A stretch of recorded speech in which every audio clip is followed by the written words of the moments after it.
આવી અને તારી રક્ષા કરી, જેણે 9 માસ સુધી તારી માતાના ગર્ભમાં તારું રક્ષણ કર્યું, એ જ પ્રભુ બરાબર અષ્ટમી તિથિની એ રાત્રિનો સમય અને નિશીથનો સમય થતાની સાથે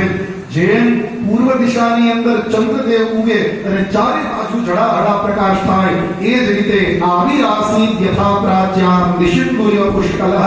કારાગૃહના એ કાળ કોટડીની અંદર વસુદેવ દેવકીની સન્મુખ એક વિશાળ તેજના ગોળાની અંદર એક અદ્ભુત બાળક પ્રગટ થયું અને સૌએ જય જયકાર કરી બોલીએ બાલકૃષ્ણ લાલ કી જય.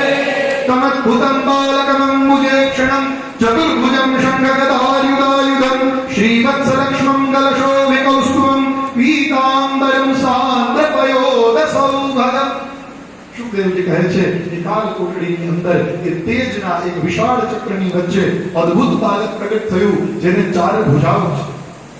જો યાદ રાખજો, કારાગૃહની અંદર ભગવાન શ્રી હરિ રૂપે નહીં, બાલક રૂપે પ્રગટ થયા છે, પણ એ બાળકને 4 ભુજા, 4 ભુજામાં શંખ ચક્ર ગદા પદ્મ, મસ્તક ઉપર સુંદર મુકુટ, ગળામાં સુંદર માલા, સુંદર પીતાંબર, આવું સ્વરૂપ પણ બાળકનું સ્વરૂપ છે.